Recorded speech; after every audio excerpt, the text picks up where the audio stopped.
What would happen if instead of playing the victim, you decided to take responsibility for every result in your life? Even though there might be some things that you can't actually change with that change in attitude, it doesn't matter. Like, just as an experiment, imagine that all the pieces of your life that you've been tolerating being a certain way, you've been tolerating them, you've been saying it's not that bad, you've been saying, yeah, maybe down the line when I have more bandwidth and time and I can address this in the way that I'd like to. But right now I don't have time, I don't have whatever. I just have to continue accepting it and tolerating it. Imagine that you just cleared that all away and you really sat with instead, what would my life look like if I took complete and total responsibility for creating the result that I would be truly excited about, like actually over the moon excited and enthused and alive and just completely juiced up by? What would happen internally? What would have to happen in order for me to create that?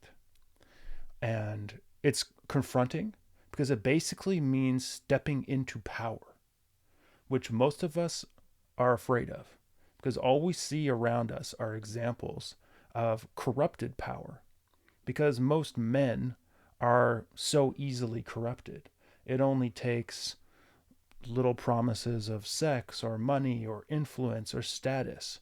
It really, most men are like dominoes, so easily pushed over into the necessities of the instinctual body, we'll just say. So we see this and we think, well, I don't want to inhabit power if that's what it means. We don't really have a lot of examples of what living as a powerful man looks like, feels like. We certainly don't have an example of it for ourselves, most of us. Maybe we've had little glimpses of what it feels like to be powerful, but oftentimes those examples get blurred or mixed up with when we're using force to make things happen, rather from an actual seated, grounded, rooted, but still vividly alive expression of our decision to create what we want in life. So we're afraid, we're mixed up, we don't have a clear sense of how would we even step into this power. So there's multiple obstacles, right? And there's also the fact that it's way easier for us to just stay in victim mentality. It's often a thing that's condoned. Like, yeah, I know it's hard. It's hard to take control of whatever it is, whether it be your relationship status or your work and career or just having meaning in your life or being around people that you actually enjoy or being in a place that fulfills you or that feels healthy or in a routine that feels actually authentic to you. It's just easy to be like, it's just so hard these days with inflation and with the state of the world and with social media, and there's just like so many influences, and like, yeah, it's so we take upon ourselves this powerless victim mentality so easily in such an insidious way, and it just becomes normal, which is a tragedy because uh, we get stuck in that place and we rationalize and justify staying there because power corrupts and it's hard to embody and go forward on what we want. But this is not a tenable situation because if you're still listening to this, I know that you know that there is a source of power within you that can move forward towards what you want to have happen. It's not some kind of rah rah thing. It's not like, oh, just decide and then it's there. It's none of that. It's a slow reconnecting with your eros, what brings you truly alive, that gives you enthusiasm. That sense of, I'm going to risk falling on my face to create this because it'll be worth it, because it'll be an adventure, because it'll bring me more in alignment with fate, with luck, with lady luck, because it will be more interesting, because it's better than what I've been doing.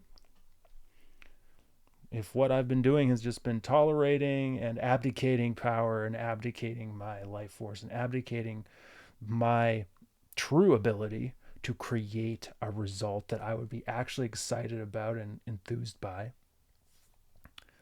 are you telling me that if you realize that, you're going to stay there? Because if you see it, once you see it and you decide to just stay there, knowing that there is a choice, there is a different way you could approach creating your life. I actually have a hard time finding sympathy for that. I know that there are hurdles to overcome. Believe me, it's not like you can just decide and then it's good. But if you see it, then you change it. And it comes down to a self-love equation. Because if you see how you have been, probably suffering and struggling along, and then you see how, if you took responsibility for creating what you desire, regardless of what that means you have to learn or change into or release, but you know that through doing that, you would create an experience of life that would be far more vivid and interesting and true, then it's incumbent upon you to demonstrate that love for yourself by choosing the latter. And it's a way of proving self-love. And it's a way of actually combining the magic triangle, which is truth, love, and power. When those three things come together, that's when we really have a life. It's just power by itself, truth by itself, love by itself. They're good, they're interesting, but they don't get the job done. We need all three. So once we see it, we have truth. Once we have a connection to what we would love to have happen, what would be truly exciting, there's love. And we have to activate it by stepping into action and bold, courageous forward movement through our power. I just invite you to feel into and consider, what have I been tolerating, that I've been saying is okay, that I've been like avoiding feeling this kind of strange friction inside of me that feels like I'm kind of there with it and I'm kind of not, but like I don't really know what to do or feel like I can do anything. So I'll just keep tolerating that pressure and that friction below the surface. I just invite you to sit with that and kind of just kick the dust up on it, because eventually you won't have a choice if you don't now. This is what I've seen working with men. I've worked with a lot of guys over the years, and I've seen that, unfortunately, a lot of guys don't think that they have the time or the bandwidth to do that. And so they wait. They wait and they stew and they allow this friction to just slowly and quietly build over the years and decades until eventually the brick wall is coming at them at 100 miles an hour. And it's right there and they can't avoid it any longer. It doesn't have to be like that, but that's the stereotype, because it seems like for most men, it's 0 to 100 and nothing in between. But it doesn't have to be like that. And in fact, I think that that is a false archetype of masculinity, that like black and white, oh, it's this or it's that. I think that's a false, like sort of juvenile masculinity, a kind of,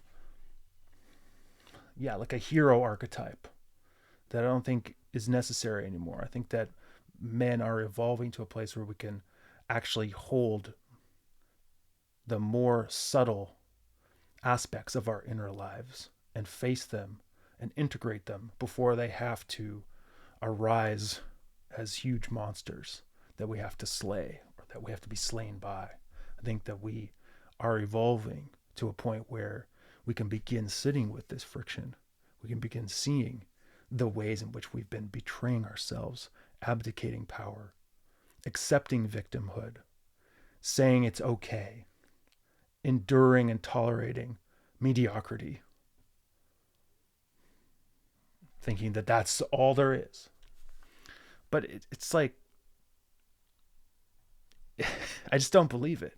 Because if we really respect ourselves and we respect the lives of those who we impact, our families, our partners, those who we serve, our communities, our businesses, etc., then it's incumbent upon us to turn toward those points of friction, those points where we are splitting off from ourselves, where we know that we could be actually creating a completely different result, of a result in life that would be indicative of what we really love, what we'd really love to see, what we'd really love to experience, what we'd really just be so excited to step into every day and foster and nourish and sustain and give to those around us.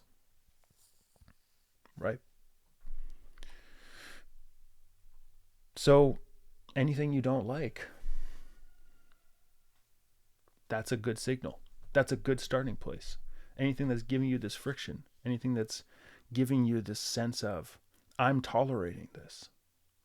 It doesn't mean that you need to pick up your sword and start charging.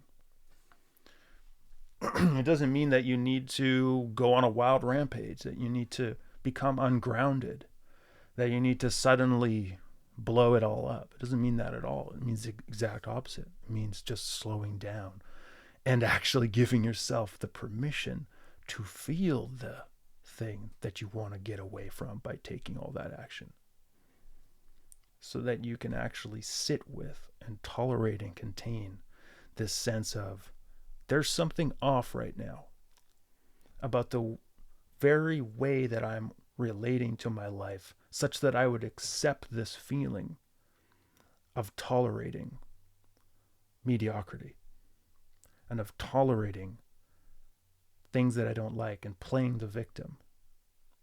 There's something off about the way that I'm relating to life as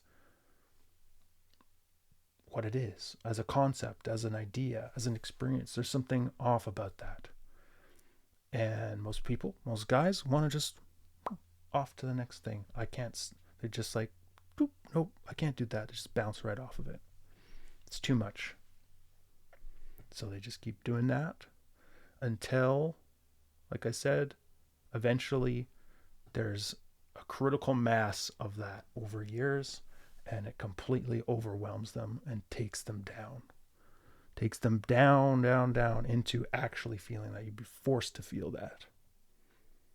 But you don't have to be forced if you understand that this feeling that there's friction, that there should be more to life than this, is the exact signal that's an invitation. It's not an inconvenience. It's not a problem. It's not something wrong with you. It's not that there's something that you now need to figure out and do analysis of and get in your head about. It's just an invitation to feel, oh yeah, there's some real dissatisfaction here. There's some real grief here for the unlived life that I have been tolerating being cut off from. There's some real sadness. There's some real frustration. There's some rage. There's some betrayal of myself, and maybe a sense of being betrayed by those who probably should have led me in a different way such that I wouldn't be finding myself in this situation. Or maybe there's some disillusionment with the entire structure that we find ourselves in that seems hell bent on perpetuating this. So you just sit in that and you allow it to just be felt, be contained by your larger masculine presence. You contain it, you sit with it, you allow it, you let it speak to you, you let it inform you. You don't let it take over and start driving your bus, but you just make space for it and you listen. And then because you have this grounded connection, you can start to use that information as a way to turn your boat towards, okay, if I was actually living a life that I was fully excited about, that I felt fully aligned with, that was coherent, such that this very awkward mix of strange feelings and being here or there or toleration of stuff was no longer at all in the picture. And instead, it was a sense of being absolutely at one with yourself, coherent, in integrity, excited, enthused, alive, moving forward with your heart open and online, with direction. That vivid sense of freedom, of being yourself in this world. And that thing that I think we all want as men, which is, I fucking did it. And I'm proud of it. I created this from the alignment of my imagination and my heart and my being and my body and my actions. I created this thing that I'm truly proud of. I don't need to flex it. I don't need to pretend. I don't need to do any, putting up a facade, because here it is. It's fucking awesome. And you just know it. I think we all want that feeling about things that we create in our life, whether it be our relationships, family, career, creativity, impact, maybe our health, where we live, our community. We want to have that feeling that I created something I am truly excited about. I am truly lit up by. There's no faking it, because the energy is just infectious. It's an energy of just being completely alive and juiced up and on fire, right? Why would we allow ourselves to exist in anything less than that? Why would we shoot for less than that? Why would we say, oh, that's for other people, that's for someone else who's on social media, maybe I'll just live vicariously through them, instead of coming in and saying, no, we're all human, we're all able to create. And I am going to decide to step into the version of me that has created that.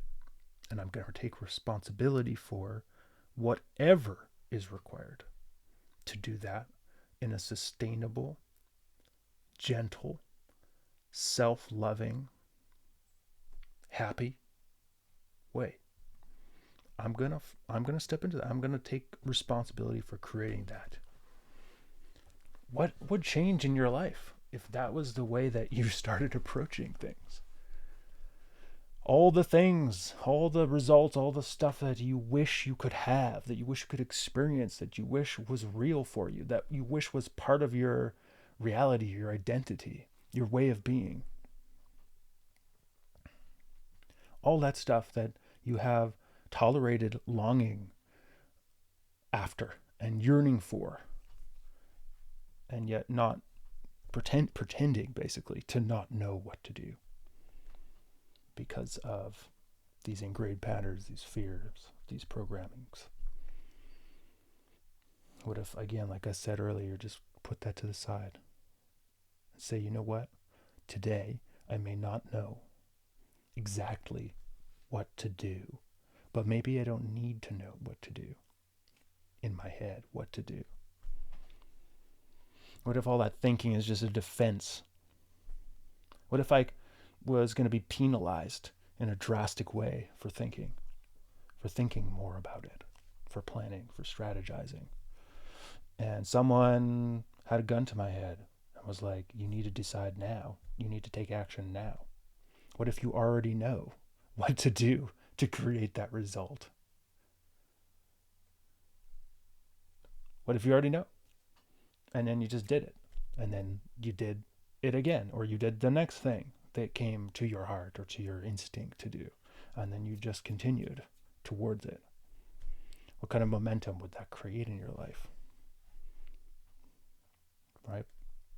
So it's just an invitation this week to feel into and from already being powerful and able to create the result that you would most like. And if there are things in your life that you feel are beyond your reach, what if you just stepped outside of that identity for a second and assumed, no, they're in my reach and I'm creating them now. And then you allowed that next feeling, next impulse towards a certain action to be taken from joy, from an enthused, inspired place. Just an experiment, just something to sit with, to really begin meditating on power and on having power and on being a powerful person. Because ultimately, power can corrupt, or power can create greatness. It can create fun and connection.